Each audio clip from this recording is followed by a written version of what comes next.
দেখো প্রথমে আটার গোলাটা তৈরি করেছে, তারপরে যে কয়েকটা আলাদা আলাদাভাবে গোলা নিয়ে নিয়েছি।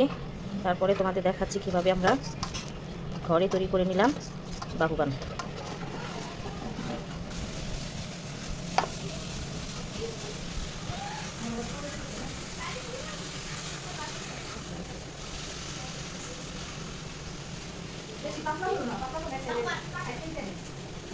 আমরা এখন রুটিটাকে বেলে নিব, একটু লম্বাটে করে বেলে নিব।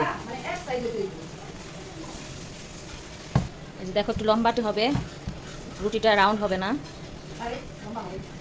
এই যে ঘি, আমরা একটু ঘি নিয়ে নিয়েছি বাটিতে, তারপর এখন ব্রাশ দিয়ে অর্ধেকটা লাগিয়ে নিব। এই যে আমাদের অর্ধেকটায় ঘি লাগানো হয়ে গেছে, এখন এটাকে বটে দিব।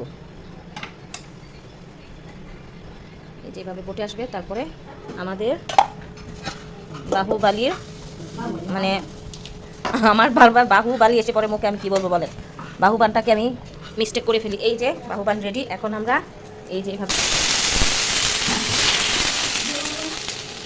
এই যে এটার মধ্যে একটু গরম পানি ফ্রাই প্যানে দিয়ে দিলাম, তারপরে একটা করে বান দিয়ে দিব। এখন এই যে দেখো আমাদের বাহুবান, এই যে বাহুবান নতুন নামে পরিচিত। আমরা এখন এটাকে বানাচ্ছি, খাবো সবাই মিলে।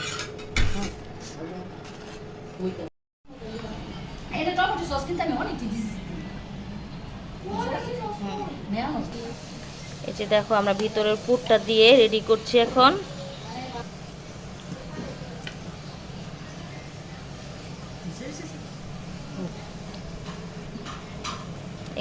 আমরা এটাকে আরো সুস্বাদু করে নিলাম ভিতরের পুরটাকে দিয়ে।